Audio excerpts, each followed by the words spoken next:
In this video, I just kind of want to have it's called a fireside chat. I'm literally sitting next to my fireplace, just talking about the current state of the sports card market. Not often do I just kind of sit and have this chat, kind of just an open chat about the current conditions of things. Let's get into it.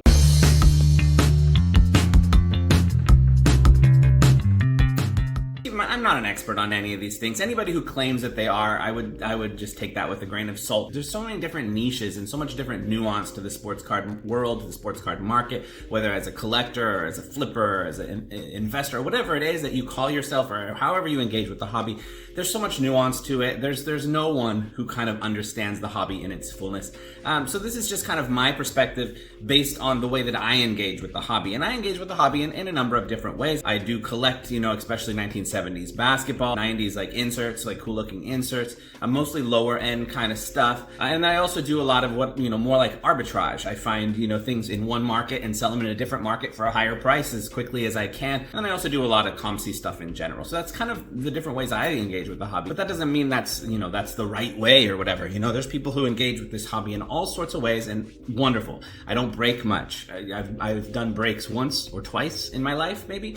But if you do, you do you. That's fine. I don't collect too much high-end stuff. It's just, I don't want to have a piece of cardboard worth thousands of dollars that I just keep for myself. I don't have that desire at all. But if you do, cool, you do you. So there's different things. When I'm talking about the sports card market, I'm just kind of thinking about how things have changed over the last couple of years and in the last couple of months as well. There's some things that everybody kind of agrees on over the last couple of years of what has happened. Of course, when you go back to the COVID spike, the COVID boom, the market kind of went a little bit crazy. People were getting involved with it for all sorts of reasons, but especially just seeing an opportunity that they thought would be like this infinite up, like cards would infinitely go up in value. And that was happening for a period of time. Some of it was because, people had money, unexpected money, especially in the US, people had unexpected money coming in from these stimulus checks.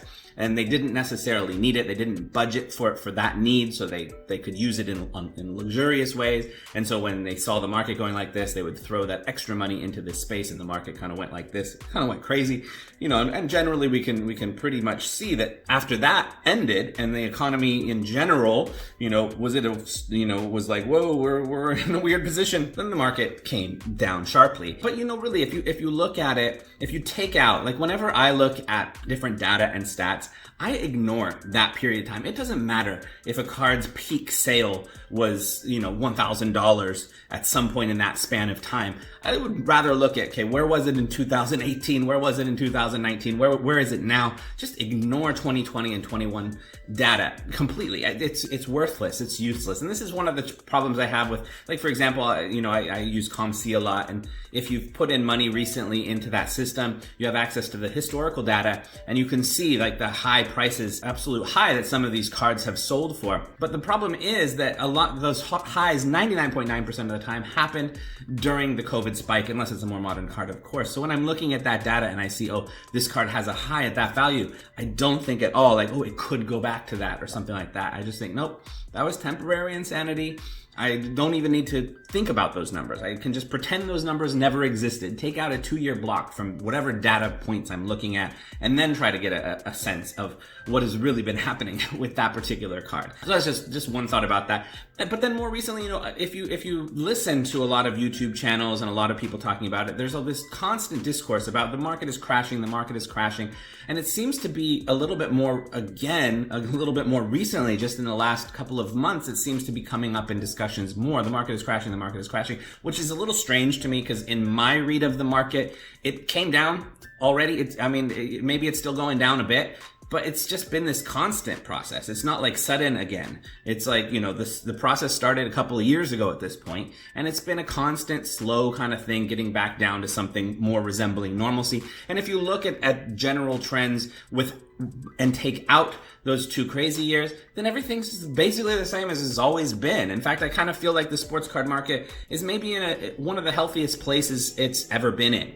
That might be a strange thing to say, but I feel like the one thing that COVID time did do is it brought new people into the hobby. Now, the motivations of the new people who came into the hobby were all over the place, and a lot of those people, a large percentage of those people, have probably left the hobby again if they were in it for just, for just the money in a short-term kind of way. That was it. That was the only thing that drew them in. They're probably not there anymore. They've probably drifted away. But there are a lot of people who came in during that time who realize they enjoy this space and they want to engage with it, and they're willing to kind of figure out ways to engage with it based on the new reality, based on, they didn't need it to be on this constant up. They could find their own ways of engaging with the space that they find enjoyable, maybe as a collector, or finding little niches and little ways to make money here and there in different kinds of ways.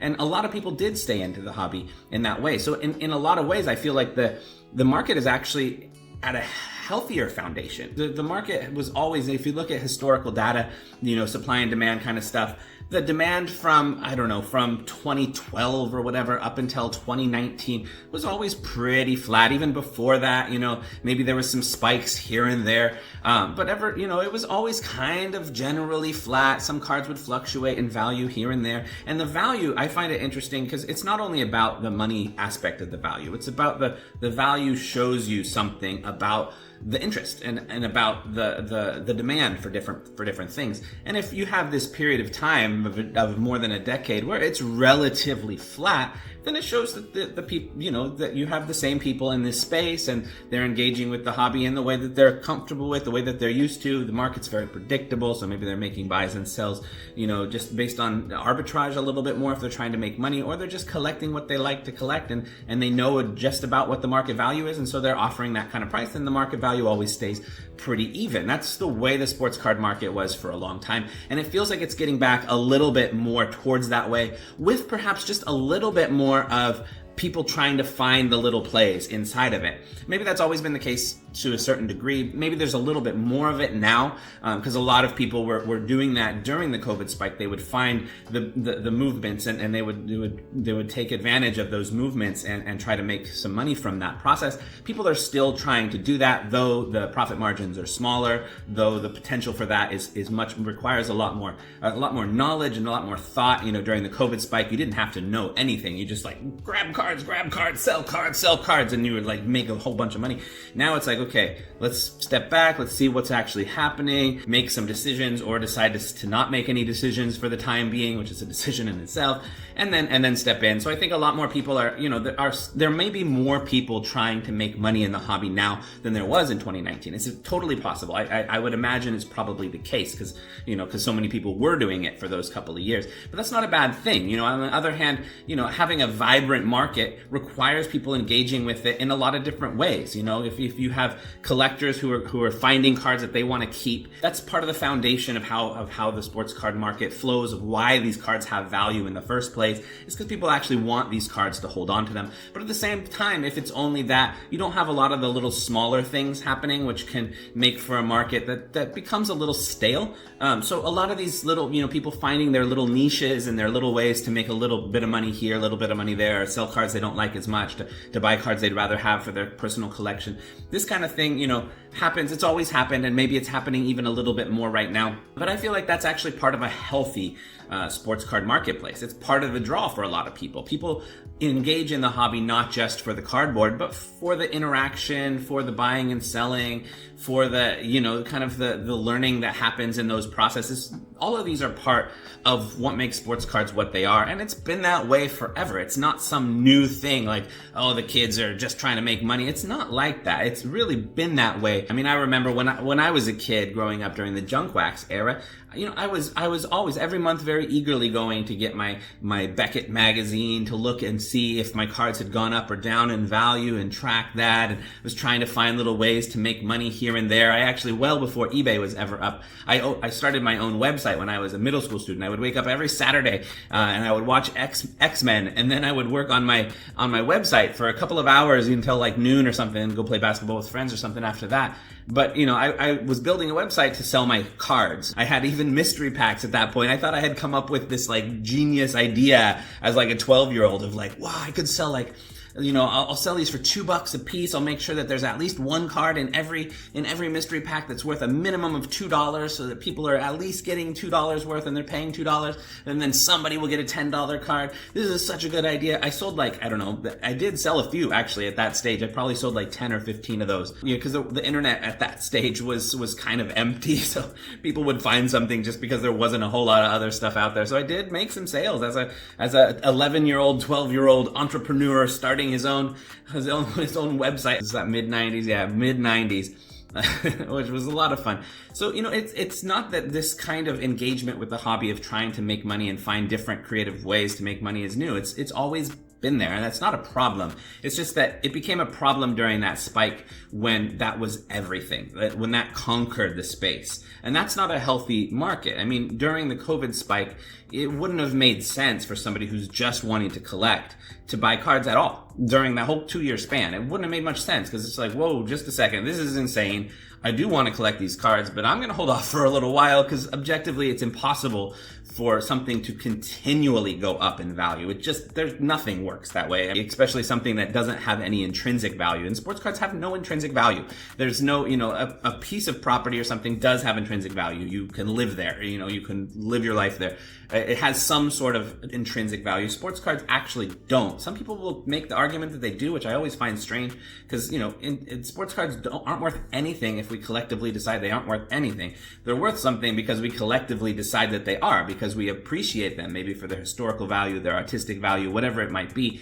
They have value because we give them value. There's nothing inherent about it that makes them have value. This is just seems obvious to me, but that's not a bad thing. There's a lot of things that are like that. This is a space that people really enjoy. It's a space that people feel that they can engage in a community. It's a space that people feel that they can engage in something that's a relaxing experience. It doesn't need to be something that has intrinsic, inherent value in the cardboard itself. It's bigger than that. It's more than that, and that's just what the sports card market is. So I'm kind of going off on tangents all over the place, but generally, bringing it back to this original idea that I wanted to share, just about the current market, where it's at, is I feel like it's actually in a very healthy place. The fact that it's going down steadily, to me, only says that we just still haven't got back to the healthy spot, and we're figuring that spot out.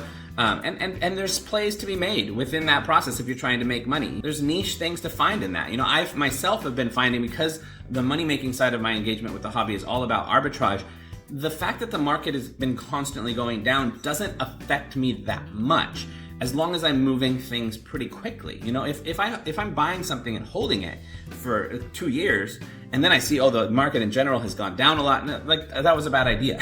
So I'm more in the mindset of, okay, I'm going to try to find good deals on things. For me, the arbitrage has mostly been buying stuff in China, but there's occasions where it's other spaces as well. I'll look on eBay for misspelled names, for example. I'll look up Giannis Antetokounmpo's name with different spellings a lot, because people will always misspell his name because it's a hard name to spell. Recently, I got a spellbound of Giannis that was $1. It was in an auction, and I was the only bidder because somebody had spelled his name wrong. That's another kind of arbitrage space. There's different opportunities, different spaces on, Loop, on Friday nights. There's a good singles auction that happens there that you can find some good deals or get some bulk lots of things. Whatnot might have some stuff. I don't go on there too much because I find it a little bit overwhelming, but I'm sure there's some Whatnot channels that are perfectly good. I know there are, because it's a wide space with a lot of people there. So, I'm sure there's spaces there, a sports card shop, budget boxes. There's all these different spaces that you can engage with if you're trying to make money in the hobby, and they're still available. Even with the market continually going down,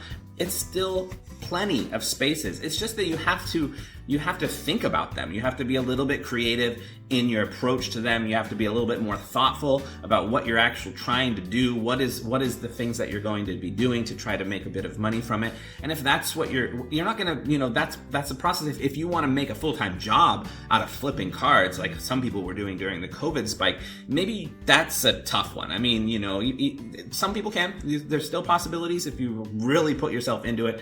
Most of us are more engaged in this as a hobby kind of space. space. But even then, I find that I do make a consistent income from this, supplemental income kind of thing, not like enough to support my family by itself, but just a little supplemental thing.